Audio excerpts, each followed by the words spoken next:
Welcome to the latest edition of Beyond the Arc. I'm John Gonzalez alongside our man Sam Quinn from CBSSports.com. What's going on, Sam? No, I'm instinctually, I want to say nothing much because that's what you say when somebody says what's up. It occurs to me now that, I don't know, a lot of the time stuff is up. I watched a lot of basketball last night. Stuff's happening. We're going into the All-Star break. It's bad podcasting for me to say nothing much because then what are we going to talk about? A lot of stuff is up. That's what's up. A lot of stuff is up because last night was an absolute bonkers night in the NBA. All 30 teams played. Every time I turned around, I was like, what's happening? So last night, things that happened. Pacers had to go to OT to beat the Wiz. Atlanta and the Knicks combined for 297 points, which is the most combined points in a game this season. The Bucks won on the road at Minnesota without Giannis and Dame. Jamal Murray scored 55 points, but Sam, he put up 36 shots. I just want to pause on this for a second.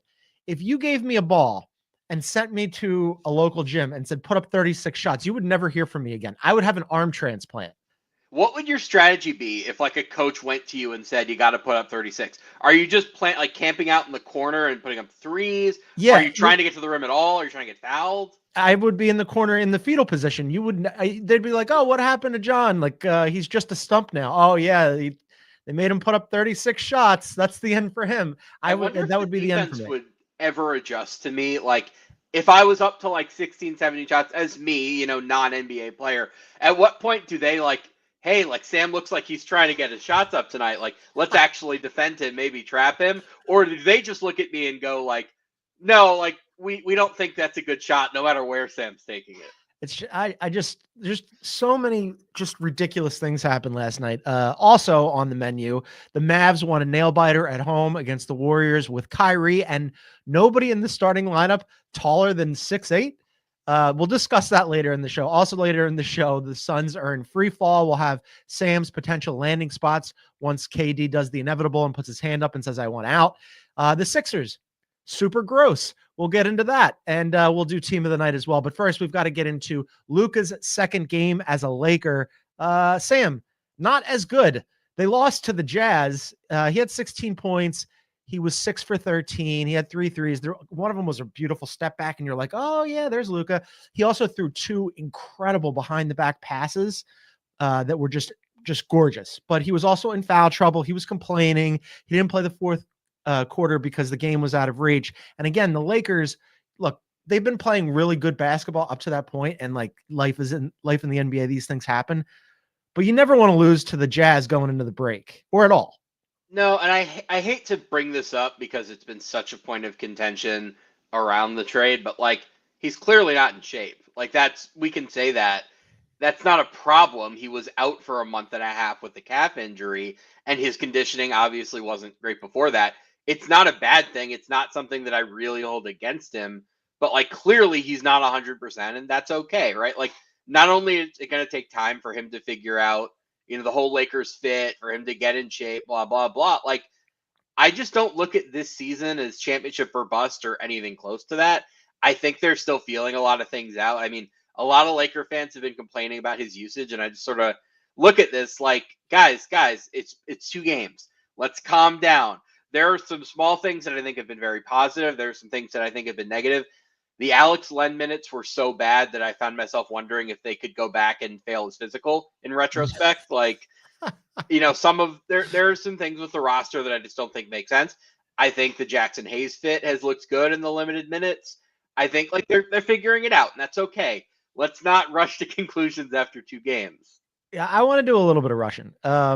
At 30, you're telling me at 31 years old off the discard pile that Alex Len isn't the answer? Because I was watching last night, and there were 2 issues that I was a little bit concerned about, especially after, the Mark Williams trade. On paper, if he was healthy, I liked it, but also obviously he's not healthy, and they undid it, and now their roster is their roster. So the questions for me after getting Luka, and of course getting Luka was a boon, but the questions were going to be, 1, what about the front court? What are you going to do there? I'm a little worried. Jackson Hayes, yes, in game 1 with Luka looked good. He only played 7 minutes last night. So the front court is a little bit of a problem. And also defensively, I'm a little concerned there too. Do you have any concerns about defensively? They're pretty light outside of Vando and DFS.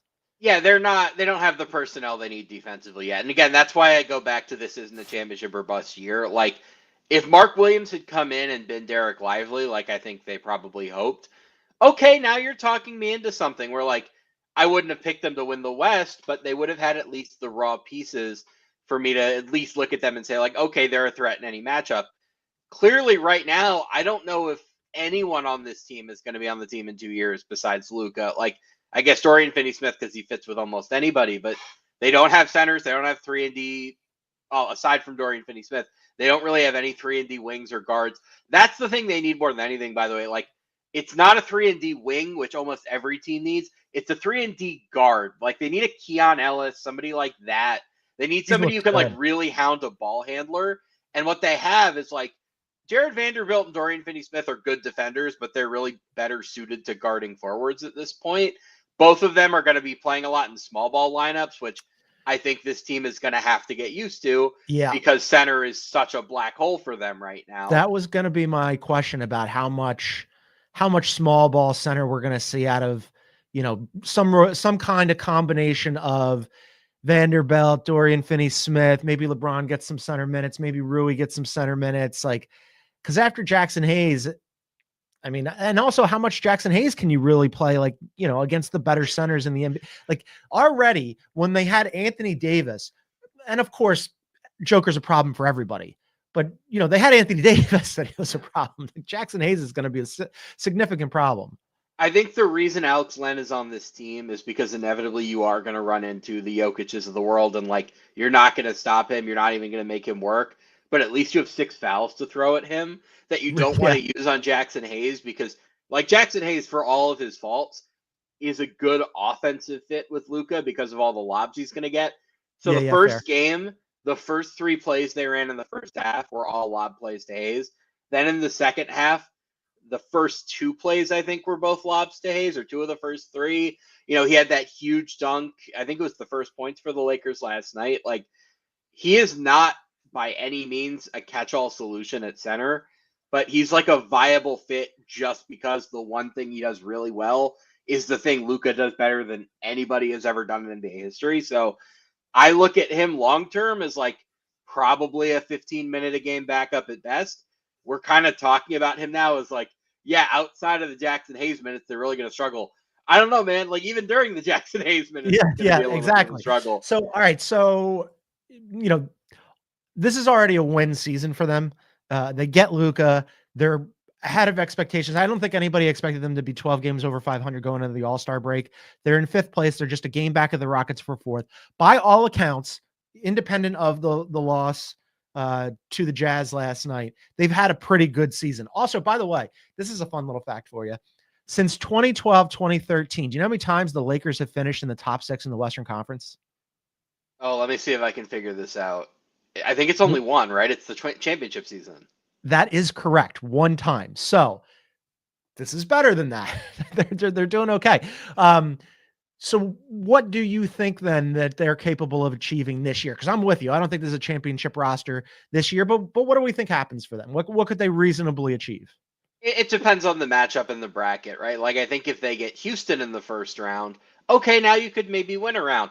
If they get Denver, like, sweep isn't even a strong enough word for what's going to happen to them because, like, Jokic is going to average a 40-point triple-double if he plays against that team. So I don't think they have any reasonable chance to compete. I think it's just going to come down to, like, 2 years ago when they made the Western Finals, they got a favorable bracket. Memphis's front court was really hurt. The Warriors were a good matchup, and, like, poof, they made the Western Finals. I think Luka and LeBron, like, just having those 2 guys raises your floor so high on offense that if everything breaks right, yeah, you could win a round, like, maybe even win 2. I think it's the likeliest outcome here, though, is that they're the 5 or the 6 seed, and they probably lose in the first round.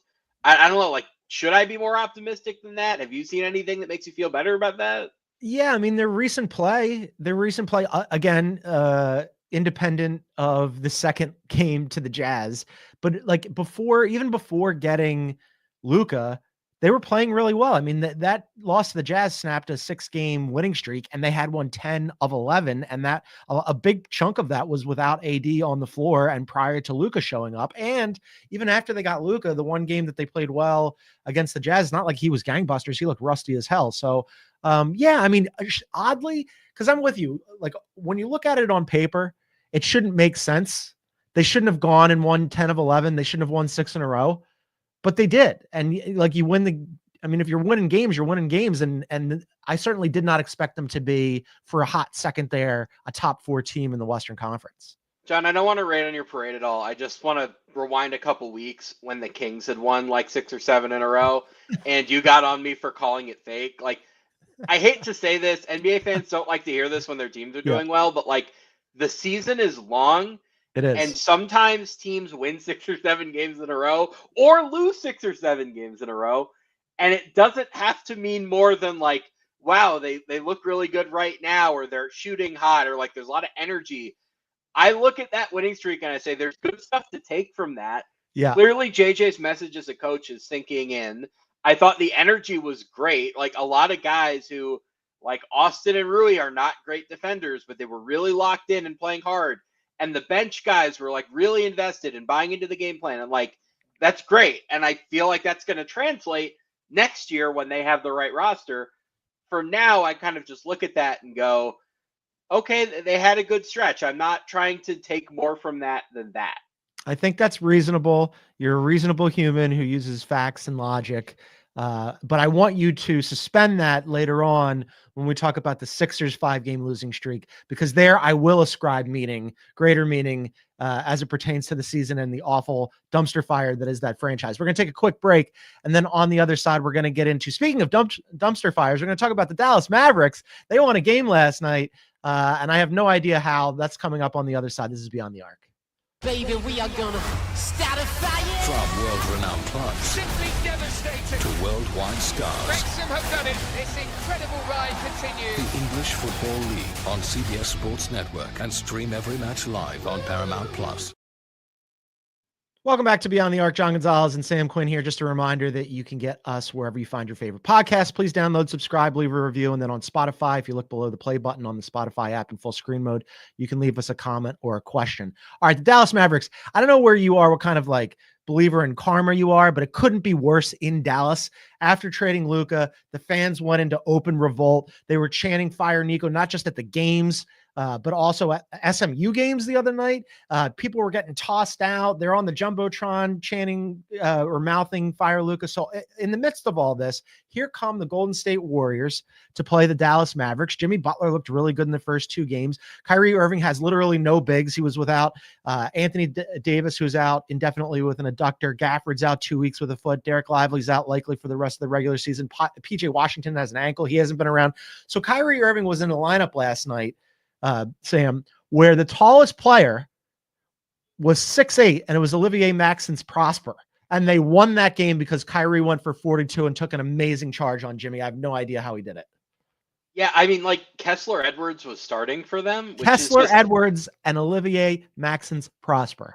I'm trying to think of like, was there a moment maybe like 4 or 5 years ago where we kind of thought like Kessler Edwards, like future starting wing? No. Like that never came along in my head. No. For them, I know that it feels like the sky is falling, and in the macro picture, it probably is. For them to be 3-3 after the Luka trade, given everything that's happened and how chaotic every one of these games has been, is like quietly kind of amazing. I don't think it's going to sustain. They're playing so hard, and it's one of those things where you can't give Jason Kidd Coach of the Year for that for a million reasons, but like kudos to Jason Kidd for keeping the team like somewhat together and having their heads in the game when every time they step on the court, it feels like some calamity is about to befall them. It's pretty amazing. And like Kyrie, I was dumbfounded when he didn't make the All-Star team initially.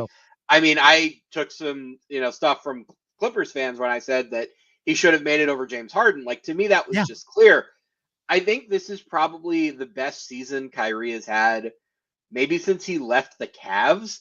Like, Kyrie has been great. He's been a model citizen in Dallas. Like, I watched him on Scott Van Pelt last night on SportsCenter, and it's just like this is not the guy that I was watching in press conferences in Brooklyn, where it's just, this is somebody who seems like he's totally locked in, like understands his role on this specific team with Luka gone. Like, he's been fantastic. Like, let's take a moment and just, congratulate Kyrie. Like, Kyrie's been awesome. Kyrie has been awesome, not just playing basketball, but I'm glad that you seized on Kyrie, previous chaos agent, somehow being like a grounding force in Dallas amidst all of this tumult.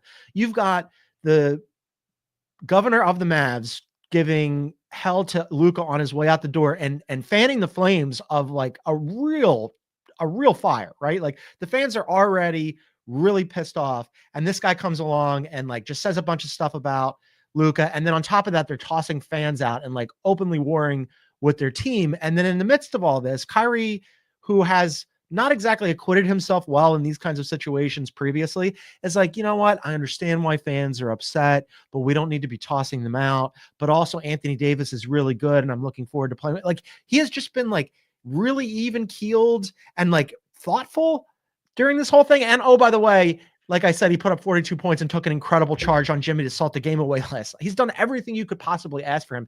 And if there's a winner at all in this Luka situation, aside from Luka and the Lakers, it's probably Kyrie, because this offseason, he is going to have a ton of leverage. You just made me think of the great Simpsons moment in Lisa the Vegetarian, where the pig goes flying off and Bart shouts, "Bart, no!" And Bart's like, "What are you talking about? I'm standing right here." It's like, "Oh, sorry, force of habit." Yeah. Lisa, no. Yeah. It's like, it's so weird to have all of this chaos going on, and like Kyrie's just there, and like he's not involved in it. He's not responsible for it in any way. Yeah, like he's been great, and he's gonna presumably opt out. I think he has a player option, or maybe he expires. He's gonna be a free agent this offseason. There's nowhere for him to go unless, like, the funniest outcome here, and I want to stress that this is not going to happen, is we're going to get into KD a little bit later, with him signing into Brooklyn's cap space, and then the Nets trading all their picks to get KD back.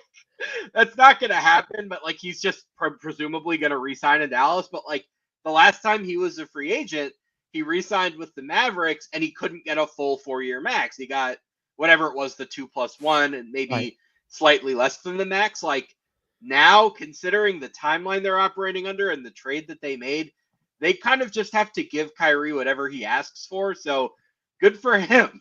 Yeah, I mean, his value when he landed in Dallas was about as low as it could possibly be, given that, he sat out a bunch during like the pandemic seasons, and then he was injured, and there were questions about his fit with Luka, and now all of a sudden Luka's at the door and he's the main guy, and he's playing well, and he's got his head on straight, and it's like, wow, he really turned things around for himself. I want to say, you mentioned that they're 3-3 since Luka left. Max Christie has been a nice addition for them. I think that that's a nice get for them. I know that that's sort of under the radar for most people, but he's looked pretty good, and they've needed the minutes for him. Clay's played better lately. My question for you before we go to the Warriors is, can they even stay 500 until AD gets back? I mean, the problem is, like, it was a great win last night, but you're right. They started a guy who was 6'8", quote unquote center. Like, I think that's just the sort of thing. Not only does that leave you shorthanded in individual games, that puts a lot of wear and tear on all of your guys who are now having to defend bigger than they would like to, who are having to play more minutes than they'd probably like to. Like, I think this is the sort of thing that kind of falls apart like the longer you have to do it. Now, if I'm being honest, like, I know it's not the season that they wanted, but like the Lakers, I just don't think they have the roster this year to seriously contend. I think they're at least one ball handler away on offense. Yeah. So getting a lottery pick would not be the worst thing, because they're going to have to reshape some stuff over the summer. Ironically, like, Max Christie is exactly the sort of player the Lakers need right now. Yeah. Obviously, making the trade was the right decision 100 times out of 100. But, like, man, Laker fans knew this. Max Christie was really coming along before the trade. And now that he's in Dallas, I'm like, Jason Kidd has empowered him to dribble in a way that the Lakers, like, were only kind of starting to let him do. Darvin Ham barely put him on the court at all. JJ early on had him, like, very strictly in a 3-and-D role, and he was kind of starting to grow beyond that a little bit towards the end. Now in Dallas, the Mavericks are like, no, Max, like, we just think you're a good player. Like, you do you. And he's been spectacular for them. It's weird to be talking about sweeteners in a deal of that magnitude. But yeah, like, it is. I mean, I guess it's not even a cherry on top. It's like I don't know, a small dollop of cherry syrup on top of an otherwise awful Sunday that Max Christie has been very good for them. And they need him to be. I mean, they need him to be because, as you mentioned, they've got so many different injuries to so many different key players. I do think if they can get, PJ back and Gafford back in the short term while they're waiting on AD, that'll maybe stop the bleeding a little bit. Let's talk about the team that they beat last night, the Golden State Warriors, who first 2 games with Jimmy Butler, gangbusters, I thought. Last night, even though they lost that game and it was there for them, they were down pretty much. The Warriors were the entire game until the fourth quarter when they clawed their way back into it before the Mavs finally pulled away. What's your temperature on the Butler Fed? I thought, initially it felt like, Jimmy probably didn't want the Warriors initially, and the Warriors didn't maybe want him. And then all of a sudden, like, they got put into this arranged marriage, but it works. Yeah, I thought the Jimmy fit at the time of the trade was kind of perfect because the things the Warriors needed were rim pressure and perimeter defense and somebody who could like draw a foul every now and then. Another and Jimmy closer has too. Jimmy's come in and done that. Now, what I really noticed last night, and I mean, this is something that we've known all year, but like what really crystallized for me was just, man, they don't have a lot of good players, do they? Like, it's really straightforward. Podziemski has not been remotely what they thought he was going to be coming into the year. Like, he's regressed in just about every way. Closing with Moses Moody, and I kind of just like, Moses Moody has this reputation as a 3-and-D wing. He's kind of more like a 2.5 and a lowercase d, where he's like okay at both and like not really great at either. And like they're closing with Pods and Moody last night. And I just kind of remember thinking, there was that play where Steph, I think it was in transition, was like going into the paint, but there were a bunch of people there. So he kind of turns around and makes like the quick little shovel pass backwards to Pods, who then kicks it out to Moody. And I was just thinking, like, if that passes to Livingston and Iguodala's in the corner, we're having a very different conversation about how this game ends. But it's not. It's Moody and it's Podziemski. So he misses the shot and they lose the game. And I feel like a broken record today saying all of these teams that made big trades at the deadline need an offseason to kind of figure things out. They badly need a summer, just like it's not like the Lakers where it's so hyper focused on need a center, need a 3-and-D, then you're good. They just like need better players. I wish it was more complicated than that, but like they have a lot of guys who are like 11th men who are playing the minutes of 4th men. Yeah, I mean, you're starting Quentin Post, right? Like, and you're hoping that he's something. Ultimately, I think that the Jimmy fit is perfect for all the reasons you said, up to and including the fact that I thought late games, crunch time, you need another closer. You really only had Steph, and now you've got Jimmy, and he's good. Yes, well, everybody knows that he has, sort of regressed in terms of shooting the 3, but getting to the rim, he's really good at that, and he's really good in pressure situations. So yeah, I'm with you. They need to upgrade those ancillary pieces in the offseason. Real quick before we go to break, though, ceiling for these guys. I mean, because before it was like fringe play-in. I think that they're going to be at the end of this pretty solidly a play-in team. I think we're going to get into the Suns on the other side of the break. I'm super down arrow on the Suns, and I'm much more bullish on the Warriors post Jimmy Butler edition.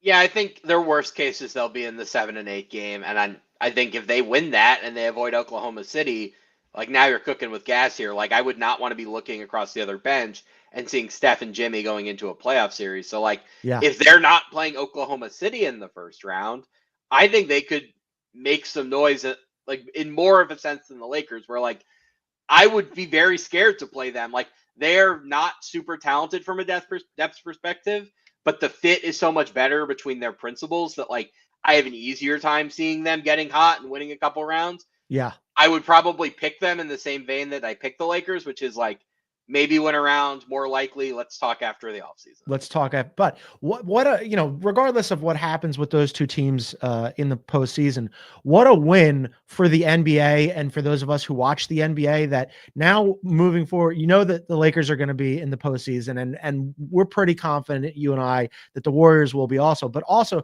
just from like an aesthetic perspective, from an entertainment perspective, we get to watch Luka and LeBron on the same team and Jimmy and Steph on the same team. And that is a win for those of us who love basketball. All right, quick timeout. And then something that's not been a win. The Phoenix Suns are still a team. Kevin Durant still plays for them. He really should have taken that parachute when it was offered to him. We think he might take it this offseason. We'll discuss some potential landing spots on the other side This is Beyond the Arc. We dig it. Do you?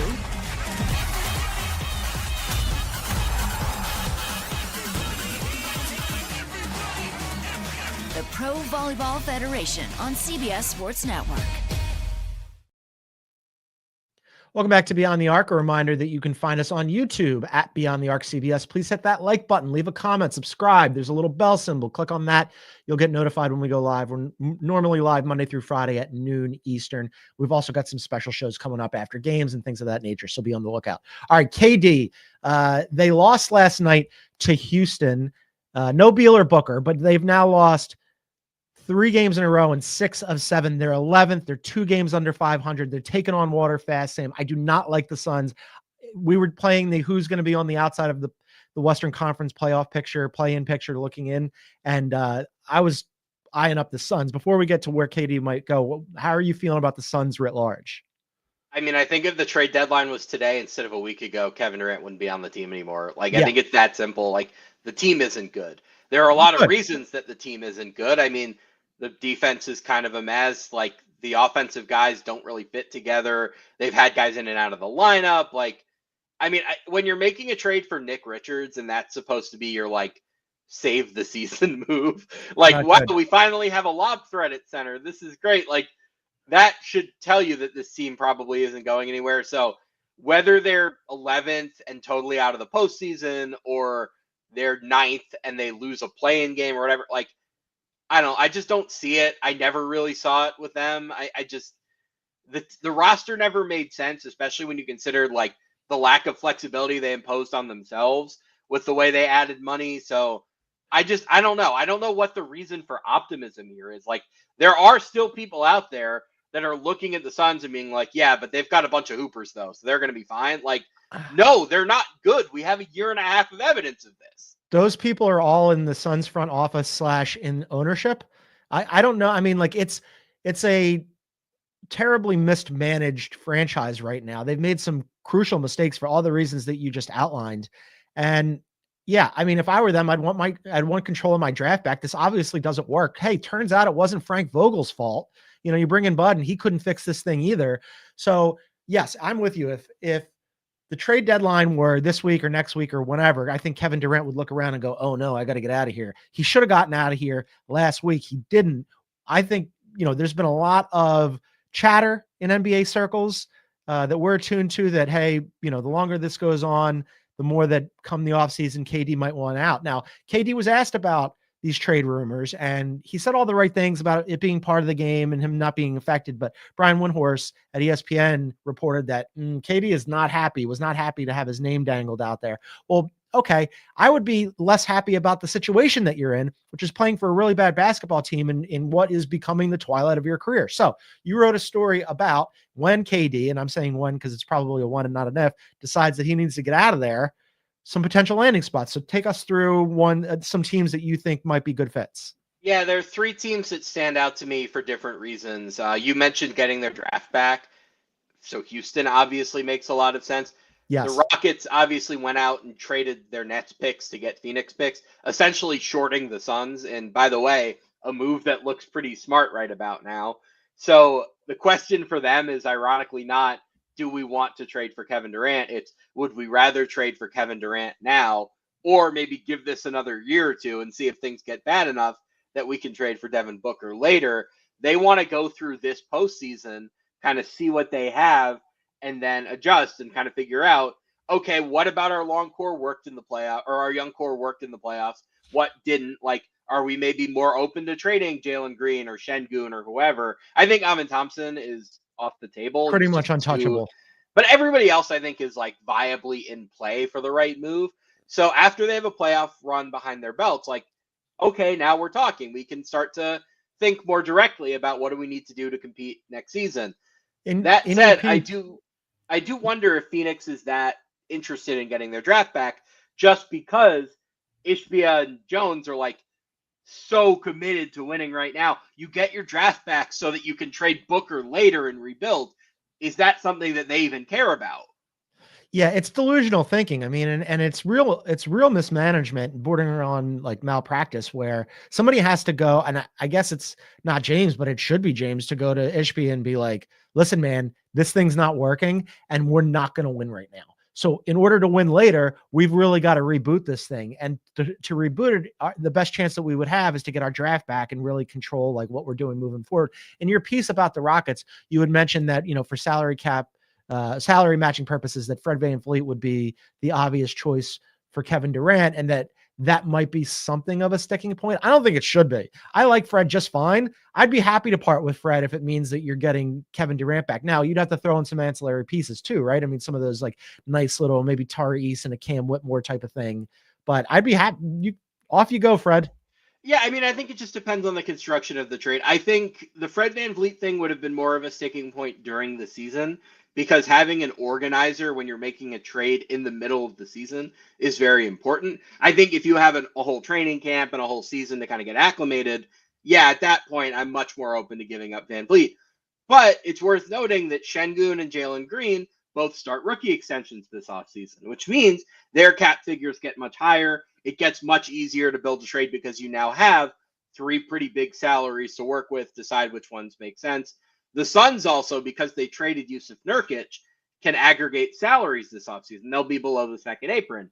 That opens up a lot of doors for them if they need to take back significant salary in a deal like this. So a lot of doors open for them. I think Houston makes a lot of sense. We're going to stay in Texas for the next team. It's Kyrie Irving's team, the Dallas Mavericks, where those two just can't quit each other.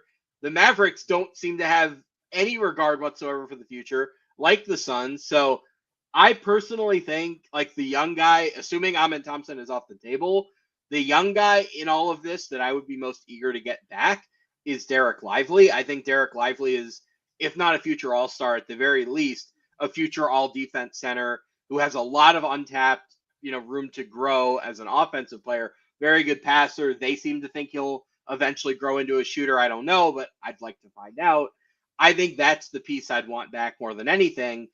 Plus, they have so many mid-sized salaries that you can now totally replenish your depth just for making the math work in a deal like this, right? Like, you're not just getting Lively and bad money. You're probably getting Lively and Washington and Clay and Gafford or something like that, or Najee Marshall or something like that. Like, I think Dallas, there's going to be such a desperation after the way this season probably ends badly for them to just like, we have to do something to settle this fan base down, to make it look like the Luka trade wasn't for nothing.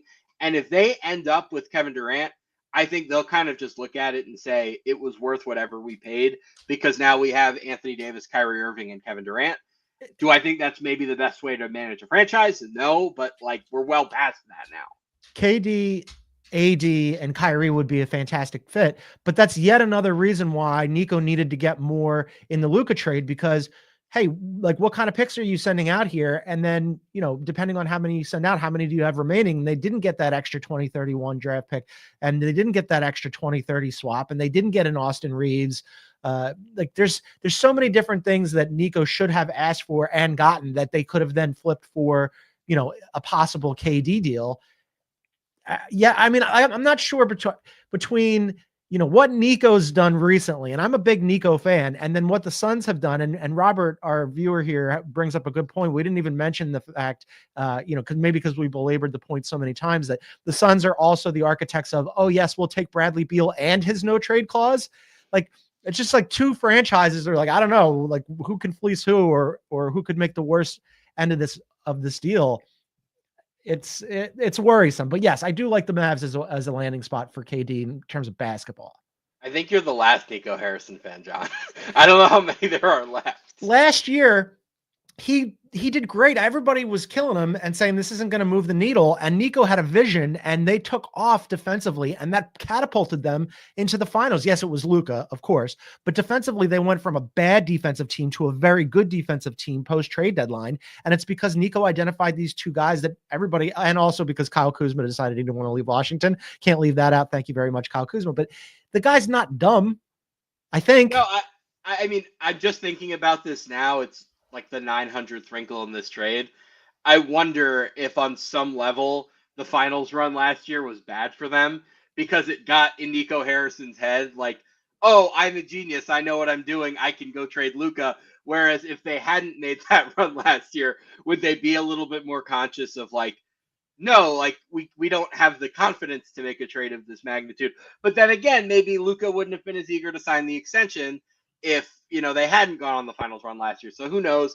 But ultimately, like, yeah, I think that trade was so bad in and of itself that I'm willing to disregard everything else that front office has done. And then I like, know. oh, it feels to me more like they got lucky than that they were smart.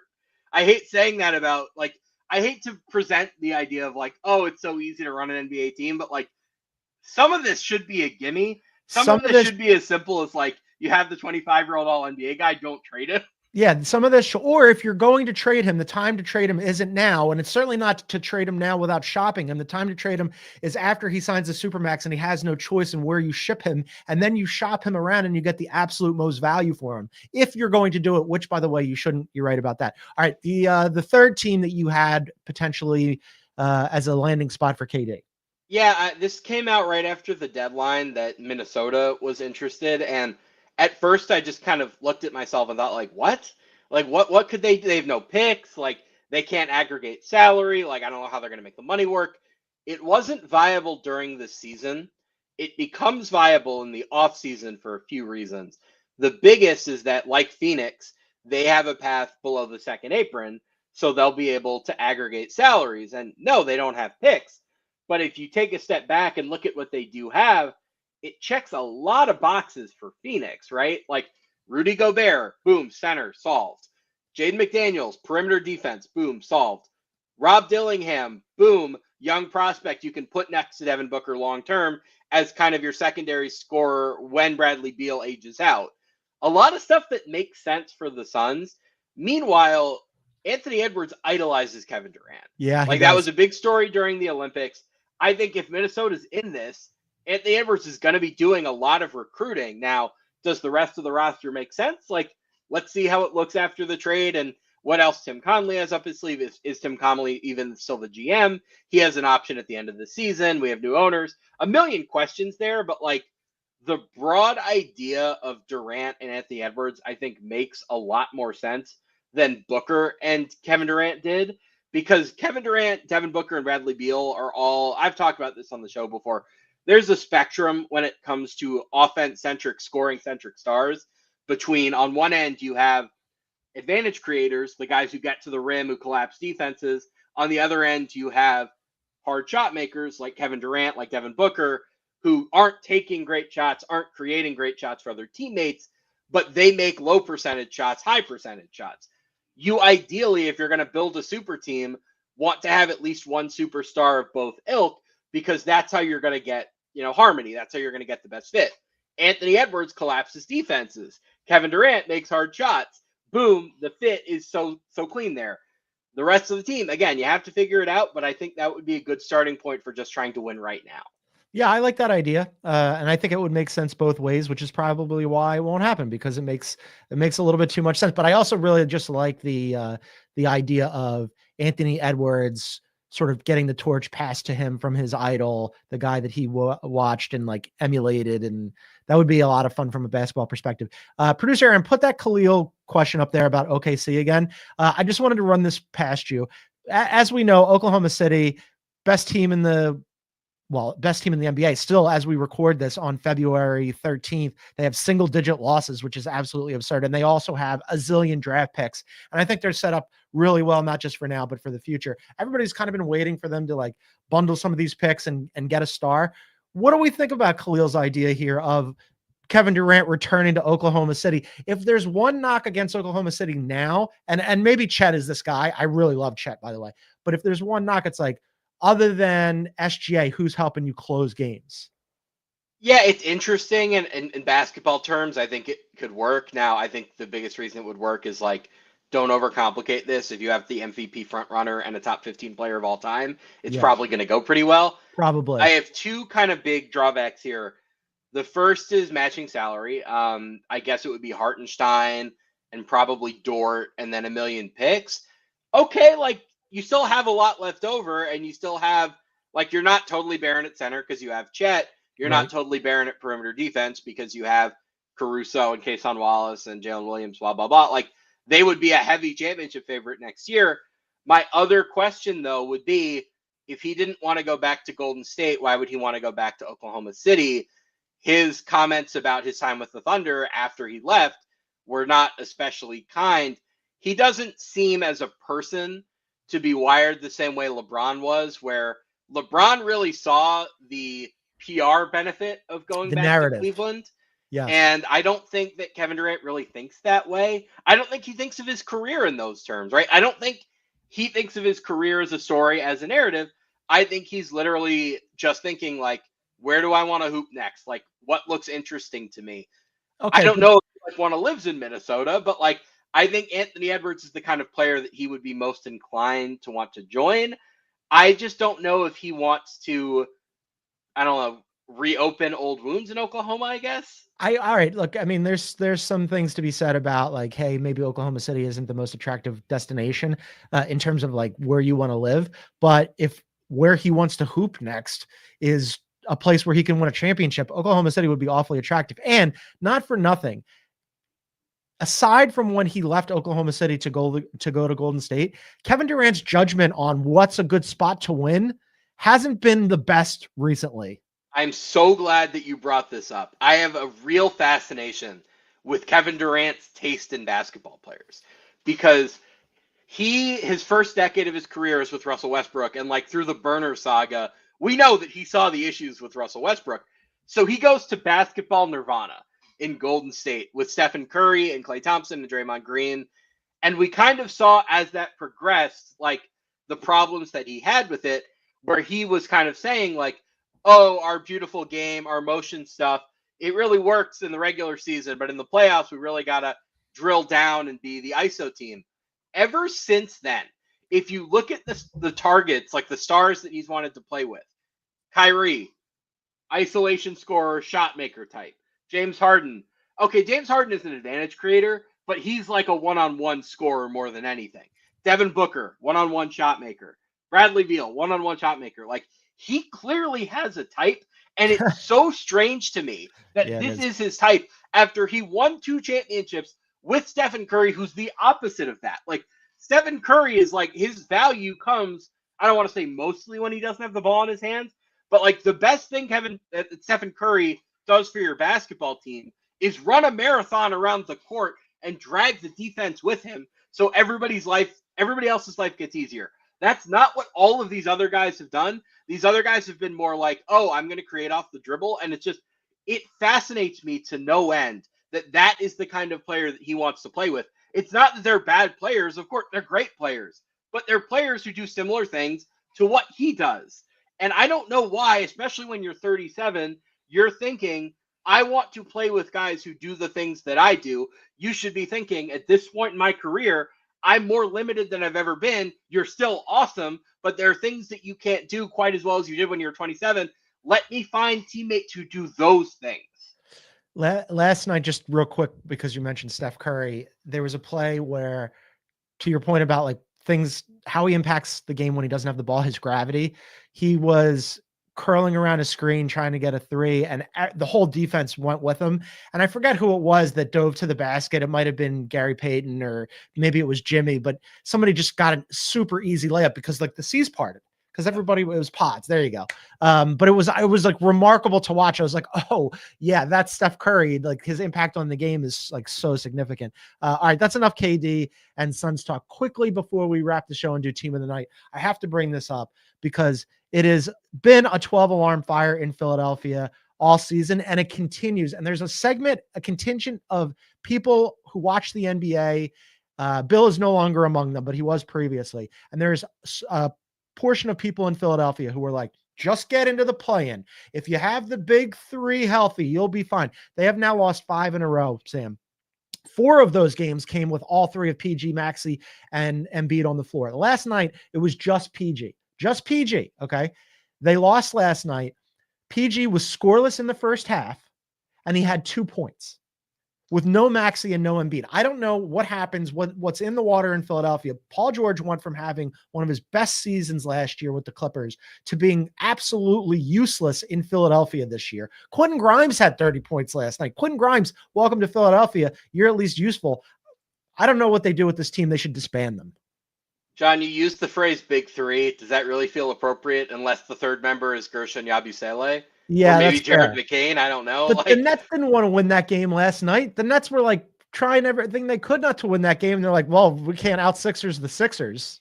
I feel bad for Philly for a lot of reasons, but like I think Daryl this year has done a really great job on the margins where the Jared McCain pick was a home run. The Yabusele signing was a home run. I really like the Quentin Grimes trade now that I've seen him in Philly. Like, Yeah, me too. got it. Like, makes sense. Get a 25-year-old wing in there who has room to grow. Like, great. I think the small stuff has gone very well for them Can this I year. just stop you for a second? What you're doing right now is such a Philly thing where like we're in February. This team had designs on being a top 3 team in the Eastern Conference. And you're going, you know what? I really like that Quentin Grimes. That's where the Sixers are again. Well, no, the big stuff has just been a disaster, right? The Paul George signing and the Joel Embiid extension has been an unmitigated disaster. And like, we can talk about the tank. I have to do this. Joel Embiid passing on that 3. There was like a big discussion in our Slack channel about whether or not it would be appropriate in a headline to say that he pulled a Ben Simmons because he basically did. He just did it from behind the arc instead of on a layup. Yeah, he did. We ultimately didn't put it in the headline, but we put it in the story. That was like DEFCON -10. Like when I saw that, I was like, I was speechless. Like, so for these and so many other reasons, I am an advocate of shut him down. He said the other day that he might need another surgery, that didn't have enough time to recuperate from the last one because he came back from the playoffs and then he had the Olympics and then it was go time again. Okay. The second that you say that, especially where they are in terms of the standings, I'm shutting him down because this team, even when he's out there, is not good. My case for the tank is right now, they have a first round pick owed to Oklahoma City that's top 6 protected, right? Right now, they're tied for the Nets after last night's loss for the 6th worst record in the NBA. That would give them a 45 and change % chance of keeping their pick. They're 3.5 up on the Raptors for the 5th worst record. That would give them a 64% chance to keep the pick. So much better than a coin flip. What are they doing here? What are we even talking about? well, the other thing about this is like the Bulls have 2 wins on them now. I don't know if you've watched much of the Bulls lately, but they had a 4-quarter stretch across 2 games in which they were outscored by 77 points. So the Bulls are not going to be winning many more games. If you're not active about this here and now, you're going to end up in like the 8th slot or the 9th slot or whatever. And not only are you going to lose that pick, but Oklahoma City is going to get it. Now, I know it's pretty presumptuous for me to be saying like, oh, you have to be worried about a finals matchup with the Thunder. The 76ers are 900 steps away from that, but they are a team that is presumably trying to win in the near future. The last thing you want to do, if that's the case, is make the Thunder better. It's not like you're playing against, it's not like that pick is going to the Kings. It's not like that pick's going to the Hawks. Like the team that you, in your wildest fantasies, where you make the NBA Finals, you still have to beat that team. I am, I realize that as I sit here with an Eagles hat on and the Eagles have won a 2nd Super Bowl in 7 years and gone to 3 in 7 years, that this is kind of a ridiculous thing to say, but it's true. The Sixers are a miserable experience. They like suck the joy out of everything. And I want them to just, I don't know, go away forever. So, you know, the NBA wants to put a team in Vegas. Off you go, Sixers. Have a great time. I have one more Sixers question that's related to this tank. Like, let's say they wind up with a top 3 pick, like however it happens. What is your strategy moving forward? Are you thinking like, can we try to pawn Embiid off on somebody and then like his go younger? If you were going to trade him, the time to trade him was 2 seasons ago when he won the MVP. I actually had a conversation with somebody about this and they thought I was crazy. They're like, these are the types of players that you have to get. And I was like, listen, I'm not saying I would do it. I'm saying I would explore the idea because he's been injured a lot. He's never gotten out of the 2nd round. He just won the MVP. His value will never be higher than it is right now. And right now, that was 2 years ago. And right now, as we record this today on February 13th of 2025, his value could not be lower. Who would John, take him? I've got to take. Are you ready for this? Yeah. We've seen how Dallas has reacted to the Luka trade. If Philly would have traded Embiid after an MVP, they would have had to have sent in the National Guard. I know. So that trade is almost like the concept that they should have traded him 2 years ago is kind of the perfect defense for Nico Harrison trading Luka Doncic. Now, do I think Luka's career is going to go the way that Joel Embiid's has? No, emphatically. But I am just saying that it does kind of paint a roadmap for how this could go for Dallas. In this unlikely parallel universe that I just created, the Sixers would have gotten an actual haul for Joel Embiid and not just given him away for Anthony Davis and like some sticks of gum. Let's wrap it up with team of the night. Who you got from last night? I know we talked about them already, but like the Mavericks being 3-3 post Luka trade when the entire front court is hurt, like that's quietly amazing, right? Like as a human being, forget about the basketball. Imagine having to play in your own arena when all 20,000 fans are just furious with the team. It's amazing to me that they've managed to like hold it together since then. So props to the Mavericks. Great win last night. I can't imagine we're going to be picking them for team of the night many more times. Yeah. But for now, like enjoy your last positive of the season, Dallas. Yeah, I think it's kind of one of those like everybody rally around each other kind of things because we're all we got. Third time for the Mavs as team of the night. Some honorable mentions here. I mentioned the Bucks won at Minnesota last night. They had previously lost 6 of 8. They didn't have Giannis or Dame. Also the Pistons. The Pistons are going into the All-Star break above 500 for the first time since 2009. I was in high school. That's insane. It's insane. They're not my team of the night, but I have a Pistons fan friend, and I told him I was going to mention this. And he reminded me that they have not won a playoff game since George W. Bush was president. And I'm like, oh no, I think that I've got it bad with the Sixers, but that's really bad. But my team of the night is the best team in the NBA, Oklahoma City. They were down 21 to the Heat last night, Sam, and they ended up winning by 14. It was the biggest comeback of the season. They scored the first 24 points in the fourth quarter, and they won the fourth quarter 32-8 overall. As I mentioned, it's February 13th, and they still don't have double-digit losses. They got the Wolves tonight in Minnesota. We'll see if they end up winning that game and going into the break with single-digit losses. But what an amazing, pre-All-Star break portion of the season that they've had. They've been absolutely amazing, and kudos all the way around to the Thunder. The Chet Holmgren, Isaiah Hartenstein lineups in, I think, 2 games so far have a net rating of like plus 35. It's like, I can't believe we overthought this and not like, can they play together? Like, no, they're just spectacular. Like, well, Chet's best position too, even though he hadn't played it in the NBA until now, was what he did in college, which was power forward. And you've got Hartenstein there. And of course you can play them together or you can stagger them. It's amazing. It gives them so much flexibility. Before we get out of here, what do you have cooking on CBSSports.com? All-Star weekend. So it's going to be all-star stuff the next few days. I don't know what exactly it's going to be. I'll do best bets for the weekend, probably good to go up tomorrow. But other than that, like, let's just see how the weekend goes. We've got a whole new format. We don't have a Steph versus Sabrina. That's going to be disappointing. Why? I don't know who dropped the ball here, but like to not have that after what a success it was last year, it's disappointing. NBA spokesman Mike Bass talked about this right before we came on the air, or gave a statement anyway. And Mike's a great dude, very smart. But he said, we couldn't figure out something to like level it up from last year. And my response to that is, what level up? Just do it again. Rematches are cool. The NBA does them all the time. How often do we get to the finals and it's the same 2 teams from the last year? Like, who has a problem with a rematch? Don't do it 6 years in a row, but 2 in a row is fine. It was super fun last year. I know that they had designs on like bringing in Caitlin Clark and whatever. Do Caitlin Clark next year. I would have watched Sabrina and Steph again, and I would have been quite content. All right, that's going to do it for us today. We're going to be back at it tomorrow at 12 p.m. Eastern with our NBA insider, Bill Reiter. We will be live on CBS Sports Network tomorrow at that time. Be sure to come and join us. We're going to do Bill's team tiers heading into the All-Star break. He's got some fun tiers, and I'll discuss those with him and debate whether or not he got it right. Again, 12 p.m. Eastern on CBS Sports Network. But for now, for Sam Quinn, check out all his stuff on CBSSports.com. I'm John Gonzalez. Thanks for tuning in, everybody. We'll see you tomorrow.